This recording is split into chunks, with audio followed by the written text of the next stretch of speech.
qu'avant, je trouvais vraiment que c'était dur de suivre Jésus. Salut, bonjour à toi, j'espère que tu te portes bien. Alors bienvenue pour cette nouvelle vidéo. Tu l'as si bien remarqué, le titre te l'a peut-être fait savoir. Aujourd'hui, nous allons parler de cette chose ou bien de ces choses qui donnent un accès au diable. Aujourd'hui, nous allons tout simplement parler de la désobéissance. Nous allons prier avant de commencer. Seigneur Jésus, nous voulons te dire merci Seigneur, nous voulons te rendre grâce. Merci pour ce temps que tu nous permets d'avoir. Merci pour cette nouvelle vidéo que tu nous permets de tourner.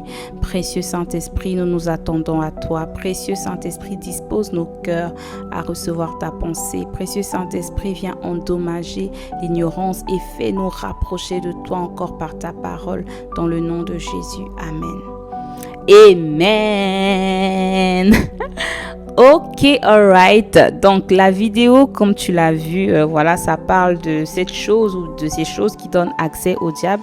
La désobéissance à ses instructions, la désobéissance à sa parole, la désobéissance à ses lois nous coûte très cher. Avant, je trouvais vraiment que c'était dur de suivre Jésus. En fait, je me disais qu'il y avait trop de choses à faire ou à ne pas faire. Je trouvais qu'il y avait trop voilà, je me disais, on doit obéir à ça, on ne doit pas faire ça, on ne doit pas faire ci. Et sur le coup, en fait, j'avais l'impression que c'était comme un gros fardeau pesant sur moi. Vous voyez? Mais en prenant le temps d'avancer avec le Seigneur, et aujourd'hui encore, je réalise à quel point l'obéissance est d'abord pour nous-mêmes. En fait, lorsque Dieu nous demande d'obéir à sa parole, lorsque Dieu nous demande d'obéir à ses lois, ce n'est pas parce que Dieu veut être un Dieu macho. La seule et unique raison pour laquelle Dieu nous demande d'obéir à sa parole, c'est pour notre bien. Parce que la désobéissance, et même lorsque je regarde dans la parole, et même dans la vie de tous les jours, lorsque nous menons une vie de désobéissance, on a l'impression que ça ne nous fait pas du mal, mais au contraire, ça nous fait un grand mal. La désobéissance coûte très cher. La désobéissance à Dieu, voilà pourquoi d'ailleurs dans le livre de Samuel, c'est le Seigneur qui dit « Je ne prends pas plaisir à tes holocaustes, je ne prends pas plaisir à tes sacrifices. » En fait, ce que Dieu veut, c'est notre obéissance. L'obéissance envers Dieu, l'obéissance à ses lois, l'obéissance à ses principes, valent mieux que 5 jours de jeûne et prière que je vais faire, valent mieux qu'une dîme que je vais donner, valent mieux qu'une offrande que je vais donner par-ci par-là. Dieu ne prend pas plaisir à ça. Alors, il faut savoir déjà en amont que lorsqu'on donne notre vie à Jésus, lorsqu'on donne notre vie à Christ, on fait cette prière du salut. On dit, voilà Seigneur, je t'accepte dans ma vie, je décide de te suivre, sois le Seigneur et sois le Sauveur de ma vie. On va un peu repartir en arrière. Qu'est-ce que signifie le mot Seigneur? Parce que c'est très important. Seigneur en grec qui signifie kurios veut tout simplement dire mon propriétaire. Donc lorsqu'on dit Seigneur Jésus, ou lorsqu'on dit « je t'accepte comme Seigneur », on est en train de dire tout simplement « je t'accepte comme étant le maître de ma vie, comme étant le propriétaire de ma vie ». Ça veut dire quoi? Ça veut dire que je ne m'appartiens plus à moi-même. Je ne fais pas ce que je veux. Je ne fais pas ce que mes désirs me dictent de faire. Je ne fais pas ce que ma chair veut, mais je fais ce que Dieu, qui est mon propriétaire, veut que je fasse parce que je lui appartiens. Et lorsqu'on parle de maître, on parle d'esclave en fait. Le fait d'accepter Jésus comme Seigneur fait de nous des esclaves de Christ, des esclaves de Dieu. Pas dans le mauvais sens. Ça, c'est très important à signaler parce qu'il y a quelqu'un qui peut dire « Ah, moi, j'ai pas envie d'être esclave de quelqu'un. » Il faut savoir que dans la vie, dans le monde spirituel, soit tu es esclave de Dieu, soit tu es esclave de Satan. Il n'y a pas de demi-mesure. Il n'y a pas de un pied dedans, un pied dehors. Tu vois, la Bible dit que ce qui a triomphé, que un homme est esclave de ce qui a triomphé de lui. Donc, si c'est Christ qui triomphe de moi, alors je suis esclave de Christ. Mais si c'est l'esprit d'impureté, si c'est l'esprit de mensonge, si c'est la peur qui a triomphé, ça veut dire que je suis esclave de la peur. Donc, quand on parle esclave de la peur, esclave de l'impudicité, ça veut dire que je suis esclave du diable parce que ce sont les œuvres du diable. C'est pourquoi la Bible dit qu'on ne peut pas suivre 2 maîtres à la fois. On ne peut pas dire que moi, oui, j'accepte Jésus comme juste mon sauveur. Il n'est pas mon Seigneur et je fais ma vie. Je suis neutre. Non, il n'y a pas de neutralité dans le monde spirituel. Peut-être que dans le monde physique, on a l'impression qu'on peut être neutre, mais dans le monde spirituel, on ne peut pas être neutre. C'est pourquoi le Seigneur Jésus a dit dans le livre d'Apocalypse que c'est mieux que tu sois chaude, bouillante, ou au moins, ou que tu sois froide. Mais si tu es tiède, je vais te vomir. Donc c'est mieux que tu choisisses ton camp. Est-ce que tu es avec moi ou tu n'es pas avec moi? Et c'est ça que la Bible dit, que celui qui veut me suivre, qui renonce à lui-même en fait. Il ne suffit pas de dire Seigneur, Seigneur, et puis voilà, on croit que Jésus est notre Seigneur. Ce qui qualifie vraiment et ce qui nous emmène réellement à savoir ou à être conscient ou à vivre les bénéfices de ce dont nous parlons ici, la Seigneurie de Christ, c'est l'obéissance à sa parole. Parce que c'est l'obéissance qui prouve réellement que nous lui appartenons. C'est l'obéissance au maître qui prouve réellement qu'il est notre maître. C'est pourquoi il pouvait dire, vous m'appelez Seigneur, Seigneur, mais vous ne faites pas ce que je vous dis. Donc ça veut dire que ce n'est pas juste à dire Seigneur Jésus qui fait que je suis ton Seigneur. Ce n'est pas parce que tu cries Seigneur Jésus, ce n'est pas parce que nous crions Seigneur Jésus, ce n'est pas parce que nous prions Seigneur Jésus, ce n'est pas parce que nous chantons Seigneur Jésus qu'il est le Seigneur de notre vie. Ce qui fait en sorte qu'il soit le Seigneur de notre vie, c'est lorsque nous vivons une vie d'obéissance. Donc pour revenir à ce que je disais avant, je me disais que c'était quand même beaucoup. C'était faut pas mentir, faut pas coucher ici, faut pas s'embrasser. Est-ce qu'on a le droit de se caresser? J'avais l'impression qu'il y avait beaucoup d'interdits, mais c'est pas une affaire d'interdits. Sortons de là parce que ça c'est un peu la religion. Il faut juste savoir que nous sommes dans une relation avec Dieu et Dieu est notre maître. Jésus est notre Seigneur. Et comme Jésus est notre Seigneur, nous devons de lui appartenir, de lui donner notre vie, donc de vivre pour son plaisir. Alors, qu'est-ce qui fait plaisir à Jésus? Je vais donner quelques points pourquoi c'est important d'obéir à Dieu. Premièrement, c'est important d'obéir. Pourquoi? Parce que ça nous évite des problèmes inutiles. Comme je disais, l'ennemi, notre adversaire, le diable, il rôde. Il rôde comme un lion rugissant. Ce n'est pas un lion, mais il rôde comme il rugit, voilà. Il rugit comme un lion. Il cherche qui il va dévorer. Il cherche dans quelle maison, dans quelle vie je vais détruire, dans quelle vie je vais casser, quelle vie je vais renverser. Il cherche où je vais voler, quels sont les trésors que je vais voler, dans la vie de qui je vais voler. Il cherche, donc il rôde là comme un lion rugissant, cherchant qui il va dévorer. Et nous, c'est nous qui lui donnons accès. Et comment nous lui donnons accès? Nous lui donnons accès à travers nos 5 sens. La vue, donc le goût, l'ouïe, le toucher et puis l'odorat. Donc l'ennemi très très souvent use de ruses et il passe par nos 5 sens pour qu'il ait accès à notre vie, pour nous emmener à pécher. Je donnerai un exemple, par exemple l'exemple de David. David, à travers les 5 sens qui étaient la vue, a vu Bathsheba. Donc je vais mettre les références bibliques pour que vous alliez aussi et que vous alliez méditer pour voir quels sont les dégâts causés par la désobéissance. Donc David qui est le roi David, un jour, alors que toute sa troupe est allée en combat, est allée pour combattre, c'était un jour de combat, David a décidé de rester à la maison et de dormir. Donc après, il s'est réveillé, après sa sieste, il n'avait plus rien à faire, donc l'oisiveté, ou du moins il s'ennuyait, il a commencé à parcourir le palais et il a vu une belle femme se laver. Donc sa vue a communiqué un message de convoitise. Malheureusement, David n'a pas crucifié sa chair. C'est-à-dire qu'il ne s'est pas détourné, il n'a pas fait comme Joseph qui a fui, non. David a appelé la femme, il a couché avec la femme de son serviteur Uri. Il a couché avec la femme est tombée enceinte. Et parce que la femme est tombée enceinte, le péché là, qui était l'adultère, a ouvert la porte à d'autres esprits encore. Donc l'esprit impudique est rentré, l'esprit d'impudicité ou d'impureté sexuelle est rentré, a donné accès à un autre esprit qui est l'esprit de mort, l'esprit de meurtre. Et donc il a tué son serviteur. Lorsqu'il a fait ça, en fait, ça a ouvert des portes comme pas possible. Ça a ouvert des portes comme pas possible. Et là, on a vu dans la famille de David, il y a eu, c'était un désastre en fait.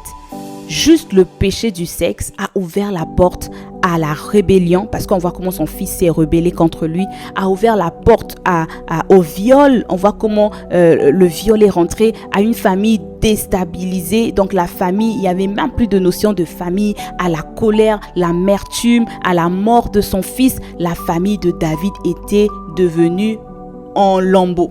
Plus rien ne fonctionnait, juste à cause d'un papa qui a fait rentrer, qui a ouvert une porte au diable, et le diable, à travers ses 5 sens, à travers sa chair, à travers la vue qui avait capté la fille nue, a commis le péché, et le péché a ouvert une porte à d'autres esprits. Donc tout ça pour dire que le péché, on ne doit pas s'amuser avec. Nous ne devons pas nous amuser avec le péché en disant que c'est juste un petit truc, c'est juste une petite colère, c'est juste une petite pensée impure, c'est juste un petit truc par-ci qu'on essaie de garder. Non. Parce que le diable, surtout pour nous, la nouvelle création, il ne peut pas juste venir comme ça, voilà, vouloir détruire, ravager nos vies. Non, il cherche des accès. Et son accès de choix, son allié de choix, c'est la chair. C'est pourquoi on aura l'occasion d'en parler sur cette chaîne. Son allié de choix, c'est la chair. Donc il passe par les 5 sens. Là, il est passé par la vue de David.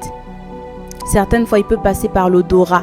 Tu sens une odeur, tu te dis, après, voilà, tu tombes dans de l'excès de table. Certaines fois, ça peut être le toucher. Tu as juste touché quelque chose et puis tes pensées sont ailleurs. Et si tu ne fais pas attention, tu laisses tu commets le péché en fait. Et lui, il est heureux, il est content parce qu'il trouve une brèche, il trouve un accès à ta vie. Et lorsque l'ennemi a accès à ta vie, il n'a pas seulement accès à ta vie, il veut avoir accès à toute ta descendance. Vous voyez, avec l'histoire de David, il ne s'est pas juste arrêté à David. Il ne s'est pas juste arrêté à détruire la vie de David. Non, il est rentré dans la famille de David. Il a commis un désordre comme pas possible en fait. Quelqu'un va se dire, mais c'est Dieu qui a puni. Oui, en fait, ce qu'il faut savoir, c'est que lorsque on désobéit ou lorsque on s'éloigne de ce que Dieu veut pour nous, Dieu enlève sa main. Ça veut dire que sa protection n'est plus sur nous. Mais il n'est plus engagé. Sa main n'est plus sur nous. Donc ça veut dire que l'ennemi trouve un accès. C'est de la même façon quand on parle de l'impudicité ou des relations sexuelles avant le mariage. Les relations sexuelles en elles-mêmes ne sont pas mauvaises. Mais c'est lorsqu'elles ne sont pas faites dans le cadre, lorsqu'elles ne sont pas faites dans un cadre où elles sont protégées, qu'on ouvre une porte. On s'expose à toutes sortes d'esprits, non pas seulement aux esprits impudiques, mais à toutes sortes d'esprits, à toutes sortes de blocages. Moi, j'ai déjà vu des gens ou entendu des témoignages de personnes qui ont dit « Elle a juste couché avec telle personne et puis plus rien ne fonctionne dans sa vie. Le travail, ça va pas, c'est bloqué. Elle a l'impression d'être toujours triste, ça ne va pas, la dépression est entrée. » Juste le péché de l'impudicité. Notre désobéissance donne au diable les manettes, la puissance, le pouvoir pour détruire non pas seulement notre vie, de détruire notre descendance. Voilà pourquoi souvent on parle même de l'iniquité des pères. Il y a un témoignage que j'ai regardé, en fait ça parlait d'un père qui dès le départ avait consacré toute sa famille à Jésus-Christ. C'est-à-dire que lui, il vivait dans l'obéissance. Et il avait dit, moi, tous mes enfants, mes petits-enfants, tous ceux qui sortiront de moi vont suivre Jésus. Et 3 générations après, son fils, que je connais très bien, son fils et même ses sœurs, tous ses petits-enfants, même ses arrière-petits-enfants, ils suivent le Seigneur. Ils suivent le Seigneur. Donc, par l'obéissance d'un seul, la famille est rentrée dans cette alliance. À travers la désobéissance d'une seule personne, d'un père, d'un grand-père ou quelqu'un, l'esprit peut-être d'alcoolisme est rentré. Ça fait que ça peut détruire des générations. Voilà pourquoi on voit qu'il y a certaines générations où le grand-père était alcoolique, l'arrière-grand-père était alcoolique, le grand-père alcoolique, le père alcoolique et l'enfant aussi se bat maintenant avec l'alcool. La désobéissance, ce n'est pas seulement nous, c'est une semence. C'est une semence. Et comme toute semence, elle finit par porter du fruit. On récolte. Voilà pourquoi la Bible dit que ce que tu sèmes, c'est ce que tu récoltes. Alors, si ces personnes-là ne s'accrochent pas à Jésus, ne donnent pas leur vie à Jésus, ils verront aussi leur vie être bafouée, saccagée, comme l'a été la vie de leur grand-père, par exemple, ou leur arrière-grand-père. Mais ça, c'est quoi? C'est la désobéissance.